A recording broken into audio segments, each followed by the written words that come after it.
Hello and welcome to my presentation.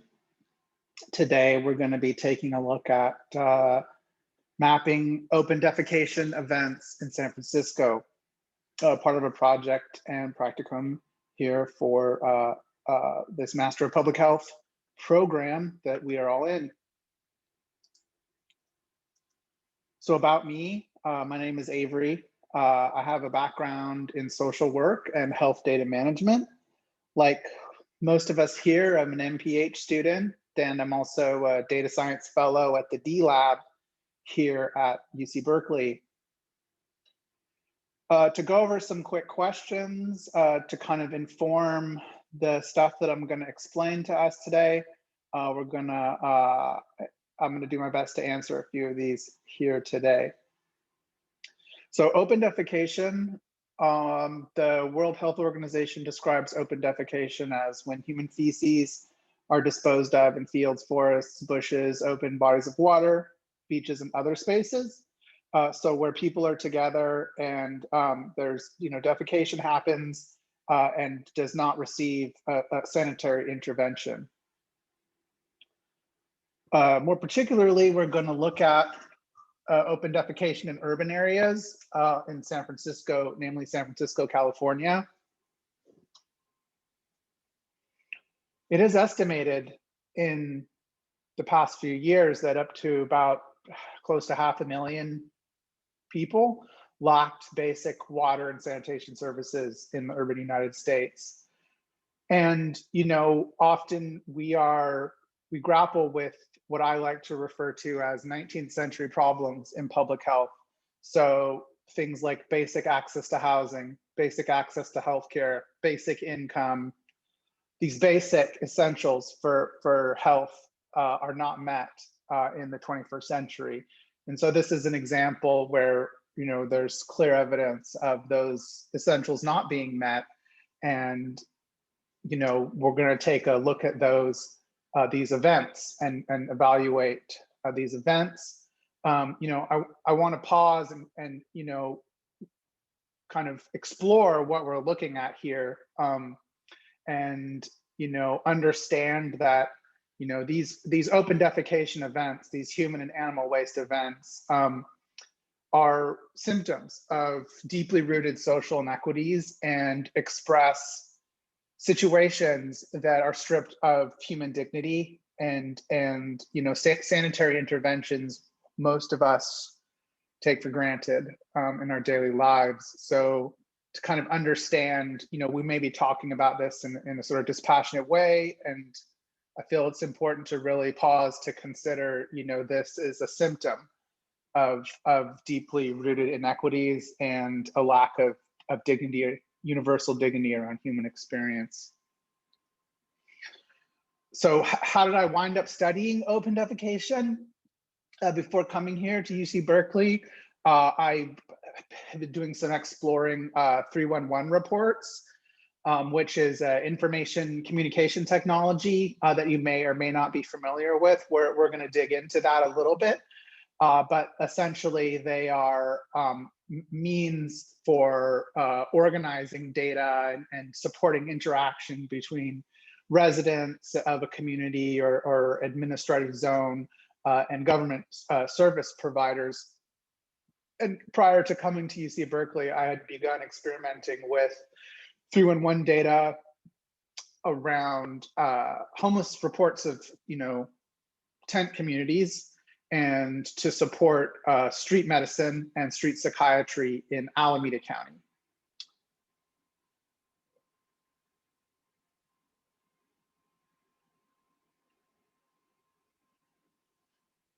And in early spring of 2020, I was viewing a lecture in an environmental health sciences course, Dr. Jay Graham's course, and I heard him talking about sanitary intervention strategies in San Francisco and kind of some of the challenges, and some that there was kind of like an unresolved sort of question there that he put up. And so I remember when exploring San Francisco's 311 system, there was animal and human waste was one of these categories that was highlighted. And so I, threw together some code. I outreached him and said, hey, professor, I noticed you talked about this in one of your videos, and here's what I got. Here's some code that, have you looked into this stuff? And he was very impressed with my outreach and what I brought to the situation. So we decided I could make a research project out of it. So that's what happened. And this also began as COVID-19 began to roll into the United States, and there was some concern around preliminary research around the fecal or oral pathways, and human feces as a potential vector for SARS-CoV-2 transmission.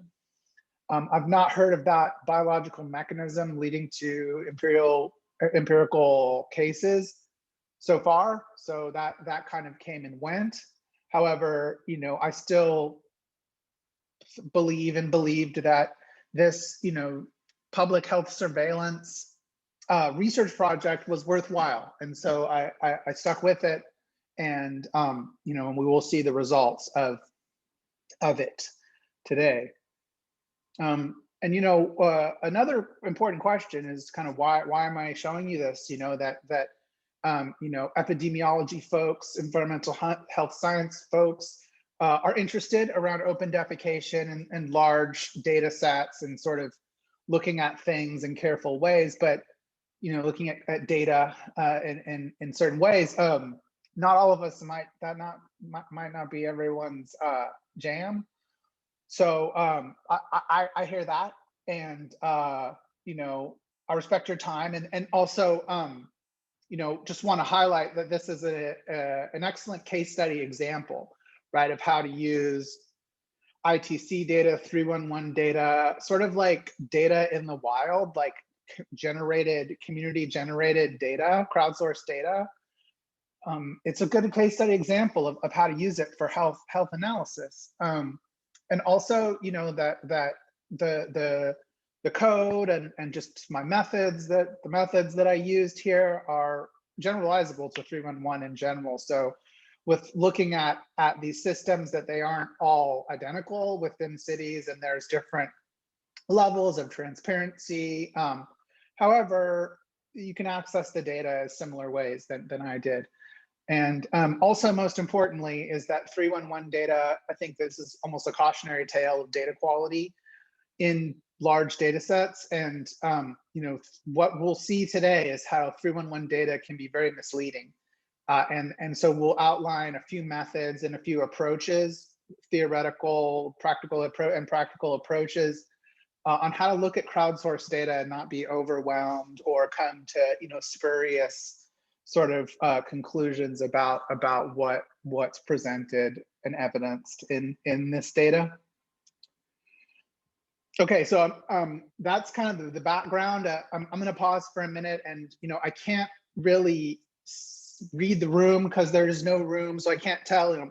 People, eyes start to roll, or I get like tired yawns and so forth. It's difficult for me to really figure out what's up with us. So I'm going to ask if you could throw up in the chat just a quick survey, just 1 to 5, numbers, integer numbers, please, in the survey. If 1 is like, in the MPH program, we saw this awesome R code, and I think it's interesting to look at the stuff, and I really have a blast looking at like coding and data stuff like that. Throw up a 1. And the other end is like, please, I've had enough of this. I don't want to see, I don't want to go deep into the deep dives into the code that you wrote, please. And if they would 1 to 5 real quick, and that'll just help me prevent sort of exhaustive stuff on my, okay. Awesome, thank you. All right, so moving along, there's going to be a fair amount of R code and some interactive maps.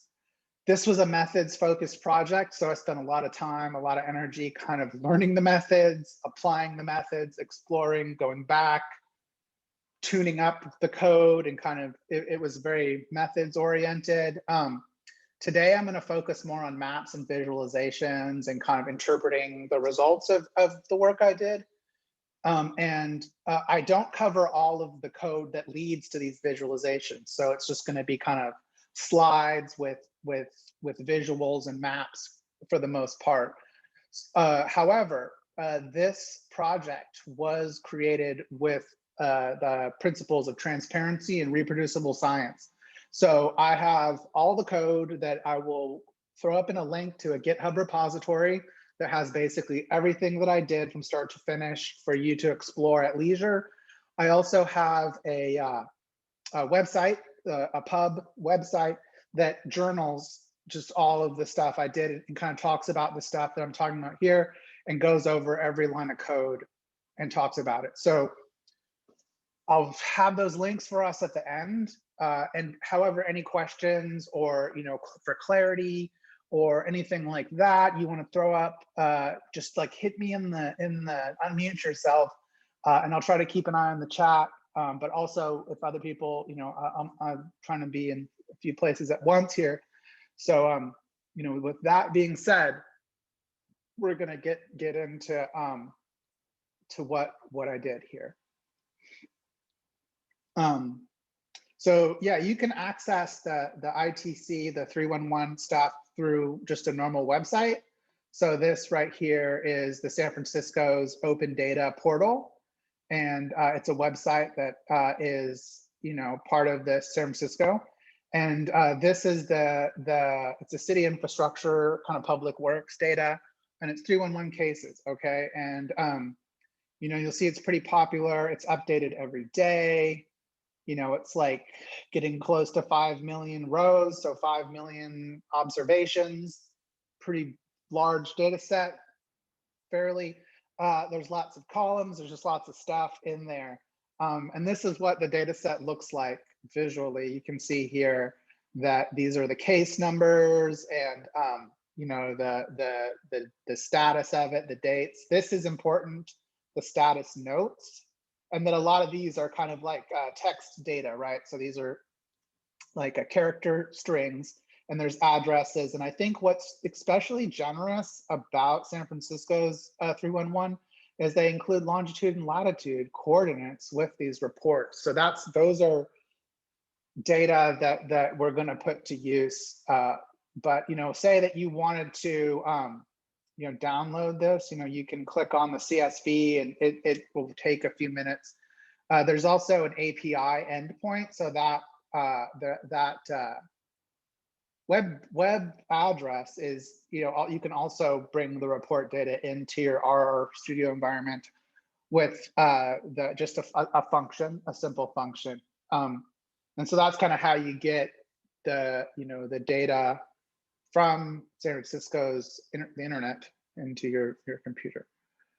So that's what I did. And then, this is a basic data cleaning chunk. So using that data that we've seen at the website, you do some pretty simple things, just put them together into a chunk. And I use the different string characters in those observations to kind of zero in on what I'm looking at. So there's all kinds of categories of requests, but this is looking at medical waste, or excuse me, looking at waste, but then not medical waste categories. And then there's these timestamps that have the date and then the time, and the time is just a lot of information. So I just, removed the time. So it's just the date, and did all kinds of other stuff. And then since we're dealing with geospatial coordinates, you can't have missingness in the, if anything's missing in the geospatial piece, it's not going to work. So kind of removing that and then formatting stuff. This is the basics, right? That we needed to do to kind of get a smaller data set out of that 5 million rows. However, this is just the beginning of our cleaning and data quality issues that we're going to continue to explore here. So next, we've cleaned up the data. It's structured in a way that we've subsetted what we want to be looking at. But keep in mind that most 3-in-1 data that I've encountered, that it just reports all the cases. It doesn't tell you, there is no explicit sort of this case is a false positive, or this was a case without, that didn't result in anything. And there's a lot of unreliable observations. So the second thing we want to do is kind of remove those calls, reports that did not yield any event, right? So we're looking at reports and events, and we gotta remove the reports that are non-events, right? And so, just to bounce back here, you'll see that the most valuable information in that respect is in the status notes column. So you'll see that there's a variety, there's thousands of different kinds of status reports, but report stuff. What that is essentially is that the Department of Public Works staff, right, reports on what they found at the report event, right? So someone reports something, staff shows up there and files a case note, right? So what that looked like is going through all of those status reports, like you saw here, going through all those and trying to figure out what the DPW staff says that indicates that it's not what we're looking for, which is, human and animal waste, mainly open defecation events, right? That's the goal. So the way to do that, the best way that I figured out how to do this is to first create a list, or a list of narrative cues, right? Which is these different strings, that the smaller the better, but you need to find a sweet spot where 1 or 2 or 3, maybe like 1 to 3 words, and then there's like capitalization, there's lots of different things, but you can see here there's many ways to spell nothing, and canceled, no encampments. There's just a lot of stuff here. So underneath that human and animal waste category, we've got all this evidence that there wasn't nothing there when staff showed up. So you put this together. This is like over 100 terms, and it's an ongoing process. Like, it's never exhaustive. There, you look at something, you find a new term, you add that, you add a list of terms and run it again. It really requires like a diligent eye, and it's like model maintenance. You got to keep it up for it to be correct, right? So that's the idea, right? Is removing those false positives. So eventually, if you get that list together, it's just like 1 or 2 lines of code. You can just filter out stuff that does not contain everything in that list, or any of those terms. Fancy piece of code I'm very proud of, that I wrote, that basically does all that, and it simplifies the whole like model maintenance, right? If you have to add something else to the list, it's nice to just have a list that you add to, and you could do all kinds of things with that, and then filter it out, right? So far, we've done our basic data cleaning. We've done like a level 2, kind of looking at the implicit stuff inside of the data that is a non-event. And then we're going to go ahead and map January of 2020. Okay, so this stuff stretches back to like 2011. We're just going to look at January of 2020, which I would say is pretty typical as far as what you see per month in San Francisco. So this is human and animal waste reports, the filtered ones in San Francisco, and it's just 1 line, and you get this kind of interesting interactive map, which seems a little much. Like, is it really like that? Is it really that intense on the streets of San Francisco? Yeah, maybe. We start to wonder. You want to look and do like a sanity check. You can kind of look at all these points. With this quick map thing. It has a pretty nice wrapper. You can look at all the attributes, all of the columns that are associated with that observation, with that row.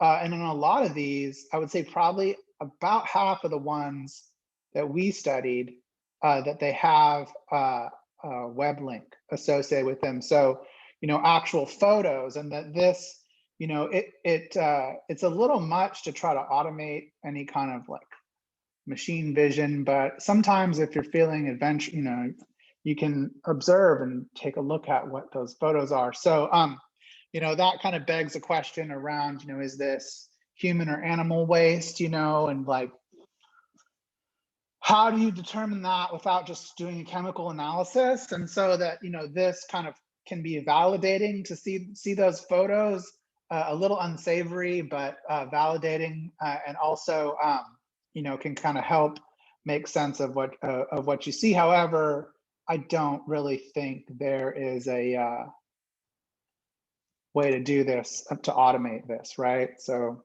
and plus, I'm sorry, I know we've already had lunch, so I feel like it's safe. But yeah, that's kind of an example of, some of the stuff that's documented here in San Francisco in a month of 2020. So that's a good start, okay? But, if you look at like all of this together, it can be a little overwhelming. Like, is there a shape?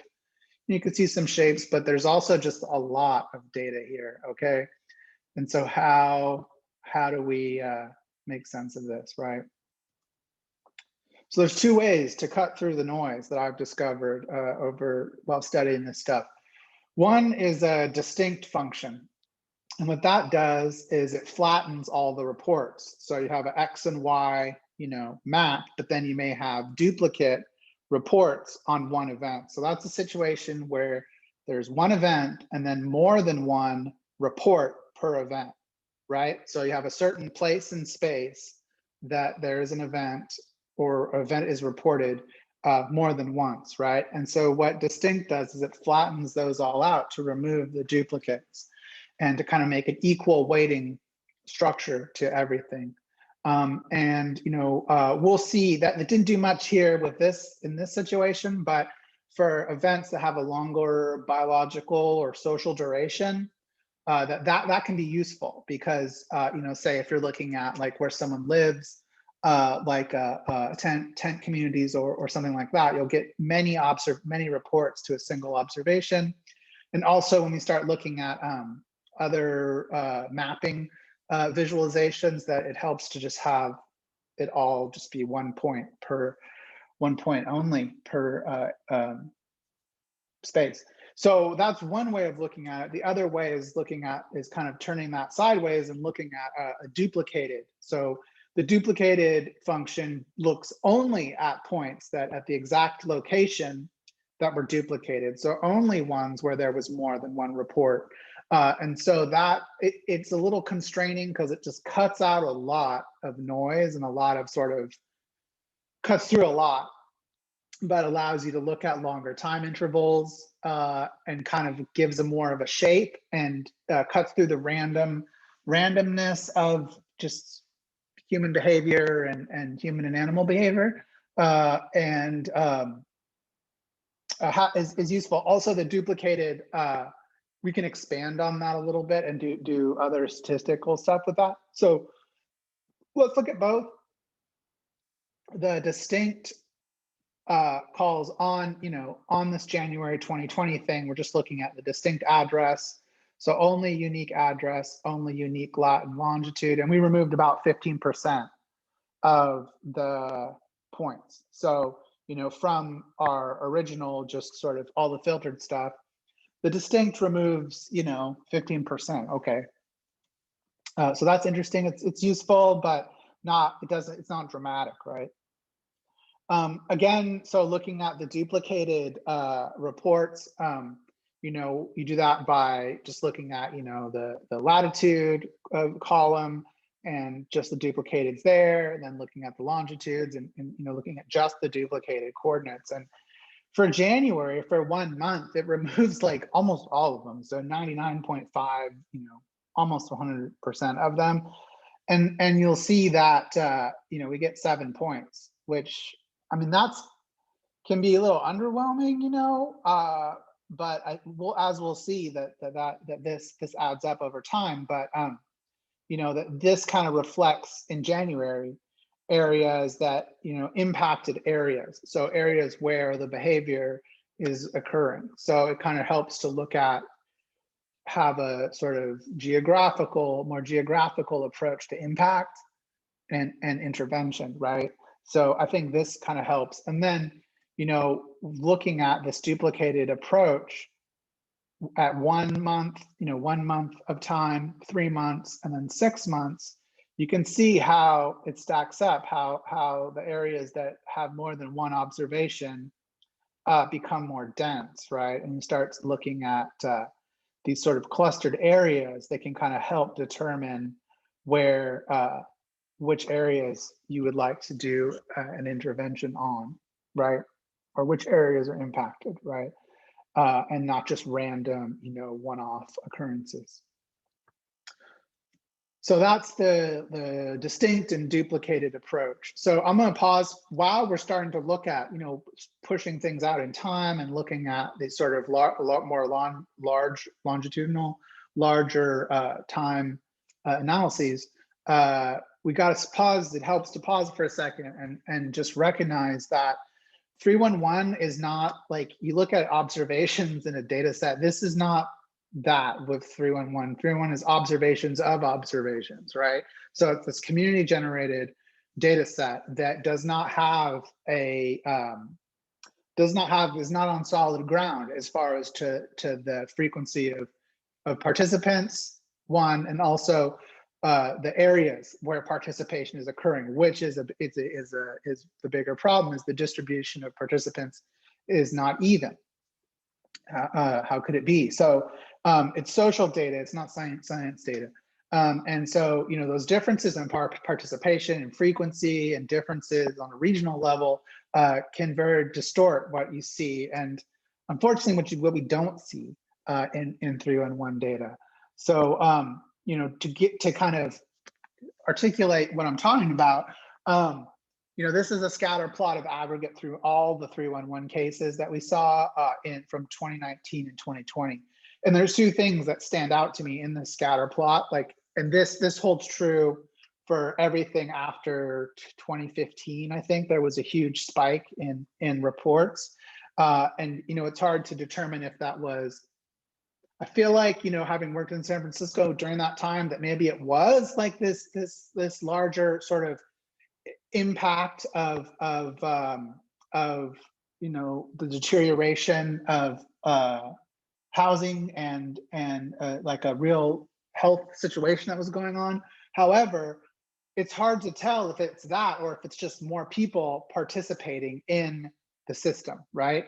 And so you'll see, you know, in this scatter plot, the two things that, you know, you see is this loss curve, this loss function, right? This line, trend line, that's going up. So you know, it looks like, and that's visible here in these little peaks, you know, you'll see that, you know, these, if each of these are like a day, right? And you see the level of reports like that, it's growing. So, I mean, wouldn't all of our reports over time be distorted, right? Because of, it's not, there's no baseline. It's whomever decides on a given day, you know, decides to report and call in something, right? And that can be arbitrary in time and in space.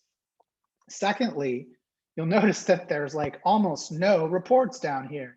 And so that's concerning. I'm pretty sure it's not, you know, a bug in the code, but probably like a period effect, right? And, you know, to give you a sense of this, I prepared for this presentation a while ago and was wrapping up the article, and it's like, okay, I'm just gonna go and test it on, you know, freshly downloaded code, the data source, and everything had changed, right? That there was like all the variables were different. There was all these changes. So that was exciting, but, you know, reporting changes, system updates, right? Like trends over time. There's all these data quality challenges, and that you can't really depend on being locked into a solid framework, right? And so there's that distortion to think about. However, it is, so on a system administration level, during this project, I talked to a few people who work at San Francisco 311, and it is possible to identify users, and that's used to like arbitrate, abusive behavior or multiple reporting and edge cases like that. But ITC systems are designed, and the idea is that it's open public data. So, characterizing users or the confidentiality of users is honored. So as external researchers, that there's no real way to that I can think of to characterize these individual reports, right? To like trace back to who or where that kind of stuff is happening. And also something to consider about, and this is discussed in some of the literature around 311 for health, is that certain communities, individuals, like don't traditionally participate in government, right? And that reporting, something that is going on in your local environment through a computer or through your phone or something like that isn't really a normal sort of behavior, right? So considering about regional bias, right, is how certain areas or, and I haven't really looked into the covariates in this data and like spatial covariates yet, but thinking about, the culture of participation and stuff like that, and that there's very well may be a regional bias, and it's hard to kind of figure that out externally. And then, lastly, over-reporting, we're kind of looking at how to adjust for over-reporting and how to kind of account for too many reports, but under-reporting that's the big data quality challenge, right? And kind of determining what's missing and is challenging. So that's something to consider, maybe doing some ground truthing in certain areas, and making, inferential models might be what's needed. It's unclear at this point. Okay, so I went through data cleaning, some of this adjustment, kind of ways of looking at it, and then there's more complicated processes we can apply to 311 data, here's one for each, one for the distinct approach and one with the duplicated approach. Density plotting, looking at like heat maps, right, is something that can help us wrap our eyes around the distinct sort of lots of data thing. And then we can do some clever things with the duplicated. We can expand on the duplicated approach to do some positive spatial autocorrelation, so some clustering stuff. We'll look at we'll look at the global clustering, and then we'll look at a local indicators of spatial autocorrelation. So just look at which points are significantly experiencing autocorrelation, which points are cluster points, and then what's the sort of relationship that those points have to the ones around them. So we'll go over those right now. So for the density plotting, we'll use that distinct function. We'll flatten everything out, because density plots don't like points stacked on top of each other, that they just want a slice of bread. They're not, that Z dimension distorts the picture. So we'll use that distinct stuff here, the distinct calls, and then you make a window, which is the range of all the points together, and that's sort of your window. And then you use a function to calculate the density of those points in relation to each other inside that boundary. And then you make a raster layer with it, and then you can just plop it on top of a map, and that's kind of what it looks like. So this is the density plot for that distinct January, and that this sort of approach makes things a little easier to understand the frequency and the intensity. I mean, we kind of got a sense of that here in this part of downtown in San Francisco and south of Market. However, this is a more visually visually articulate, and also, you know, you can do this over time and create like animations to look at how things have changed over time. And this is a useful method to kind of look at the heat map of events in through ITC or through in one just large points of data. Okay, so the other thing we're going to do is, for my final sort of thing I'm going to do today, we're going to look at positive spatial autocorrelation in two results of two workflows. So you know, PSA, you know, it's this sort of law, Tobler's law, I think, that it's the tendency that things are close together will have similar values. So if we're sitting around a fire, the temperature around us is going to be more similar than beyond the fire, and so on. So one way to look at global autospatial PSA is to, you know, there's a global Moran's eye test, which it looks like a chi-square test in a little bit. So, you know, you have this expected value based on randomness, and then, you know, you're based on, you know, uniformity, and then you have this other value which is reflected by the patterns in your data set, but you need values associated with the points to determine to get for this to work. So you know, we're going to do that, and then, you know, we'll take it a step further and look at ELISA, which is a local indicator of spatial autocorrelation. And we're going to look at that sort of global Moran's eye, like that, you know, clustering approach, but look at it on the individual point level and determine, like, what's the significant, you know, is this point experiencing PSA significant in a statistically significant sense? And then, you know, what are the, how does the value reflect the values around it? So moving right along, you know, as you take the duplicated, so to do this, you need to create a Z value. We've been mostly working in the X and Y, strictly X and Y plane, but we need values, right? We need like a number associated with that point that reflects something. And so what I have to work with in this case was the duplicated of how many events were reported at a coordinate in, let's say, a year, okay? And so, you know, to do that, I kind of grouped all the stuff together, counted the events of the ones that had been duplicated. I counted those events, okay? So I said, you know, if there's more than one event with this latitude and longitude coordinate, that will be, we will keep those events, and then we'll look at, you know, how many events there are. Long story short, you know, you get this data set, we know it's 2020, there's a latitude and longitude, and then we have the event numbers. So that's our value, right? That's how many events were reported at that point. And so, you know, we have 10 events at this point, 2 here, 6, and so on.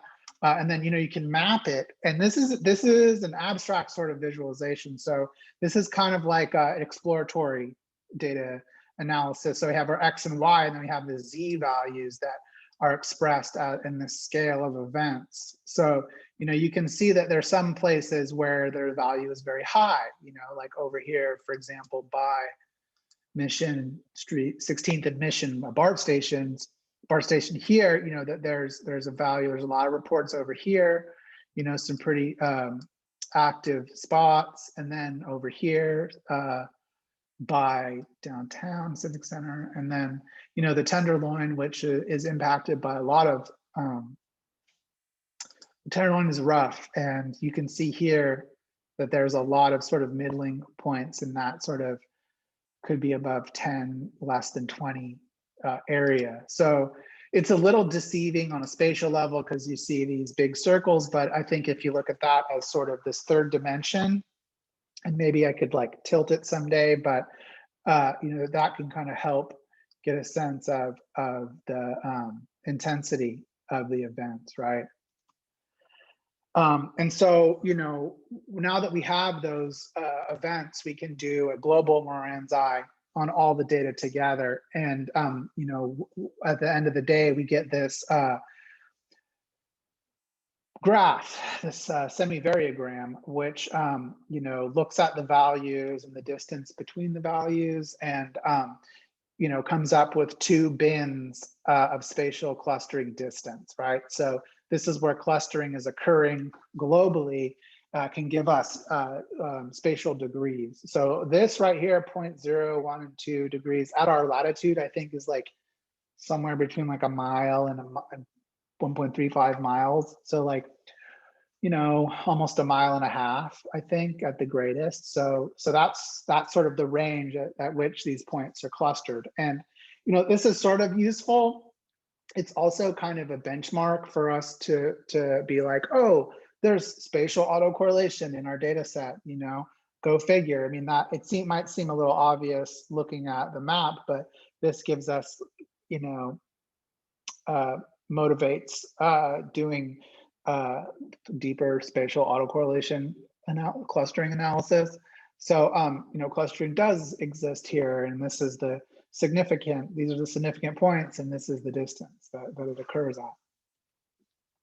So now, finally, we come to a LISA method, and so, that'll help us articulate the spatial relationships in those points, and look at, how these points are related to each other. And again, there is a lot of code that goes in. This is like a little sample of some of the codes, like some old school base methods that I learned from and could apply to this analysis. So it's kind of digging in the crates a little bit with our geospatial stuff. If you're used to like tidyverse and sort of these really data savvy functions, that the geospatial world is different. And you got to dig in the crates a bit and use your base R, and so, I mean, there may be ways to make this more elegant, but it worked. And, this is a sample of it. And so here's the map. So this is our statistically significant points, right? So these are the places where clustering is occurring, right, on a local level. And also you can see the values associated with the values around it. So let's say out here in the Bayview, there is an area where there's a high, these are 3 clustered areas. And in between these points, this can be a little misleading. I took out all of this is 83 points out of like almost 900. So there's like almost 900 of these 883, and then there's like 80 significant points here. So, in between these points, there is a lot of events happening, duplicated events. And so these are just the significant ones. And you'll see that, high intensity, right, with low around it. And that's also visually available, right? And then, you can look out here, and this is the Sunset area, that there's a lot of low intensity with low, so that there isn't that much intensity. But then up here, near the park, there's these high with low. And then, by the Panhandle, by Haight and stuff, there's, high with high. And then similarly over in the Mission area, and then the Tenderloin, which is, very impacted, you'll see there's quite a few high with high. So, this can kind of not only shows the statistically significant areas, but also provides a context of the values of that event with those around it that I believe, could support kind of structural interventions, like how much and what kind of intervention would we employ in this area to help with the open defecation situation in San Francisco. So that's pretty much my presentation. Thanks everyone for sticking around. In conclusion, you say that, crowdsourcing certainly has its limitations, and I'm happy to talk. I've thought about those quite a bit. I'm happy to chat with you about that. But I think, increased access across these platforms, these different administrative areas and municipalities, research and understanding experimentation is kind of what this ITC stuff needs. However, there's a wealth of data, and looking at it carefully is required, but you could really put together some valuable analyses. And so here's are the links as promised to all the code and the link and the journal. And you're feel free to contact me. We're all friends here around any of this stuff. If you have questions, concerns, if you're into this work like this, you should also reach out to me as well, because where my fellowship is we need more public health folks doing data intensive research and coding stuff like this. So if you're interested, email me as well, and I can hook you up with a fellowship application. So that's what I got. And questions or comments or concerns or anything. Yeah, that is what's up. Okay, thank you.